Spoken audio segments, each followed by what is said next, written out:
Give a round of applause for your mother. Yeah. A beautiful black woman. She faced a lot of challenges though that you had to endure as a kid. She had problems with addiction, correct? Yeah. At what age did you realize that, and what was that like? Man, I probably started getting wind of it, or at least understanding it probably, 12, 13.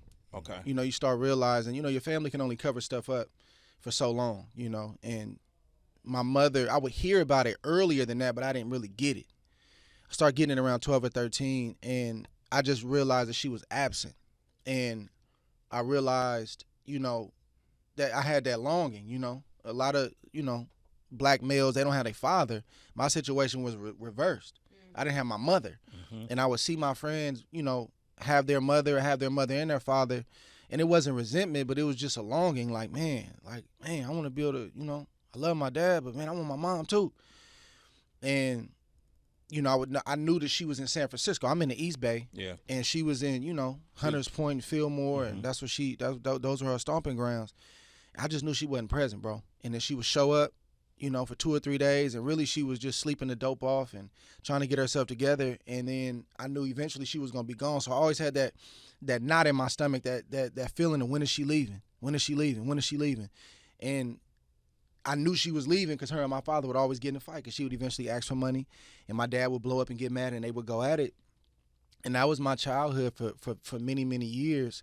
And but it's crazy because I talk about this early in the book. My mother and my father, in the time they grew up, bro, crack, heroin. I mean, it was an epidemic, and they didn't know.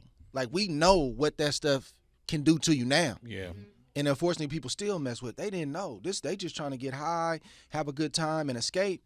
And they didn't realize, man, these are going to be lifelong addictions that you're going to have to fight for the rest of your life. Yeah. So because I understood that, I'm able to forgive my mother. I'm able to release her from all of that stuff because she did the best she could with what she had.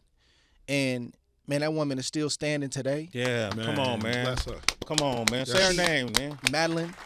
Madeline Harvey, my mother. Yeah. We go to the same church. Okay. She beat me to the church. I get there. She's like, Mama, what you doing here? She working in the cafe. And, a lot of times as young people, we don't reconcile what happened in our childhood. We just stuff it. And we don't realize we got unforgiveness toward mom. We got unforgiveness toward dad. We got unforgiveness toward grandma. And we just leave it. And that stuff is really slowly poisoning us.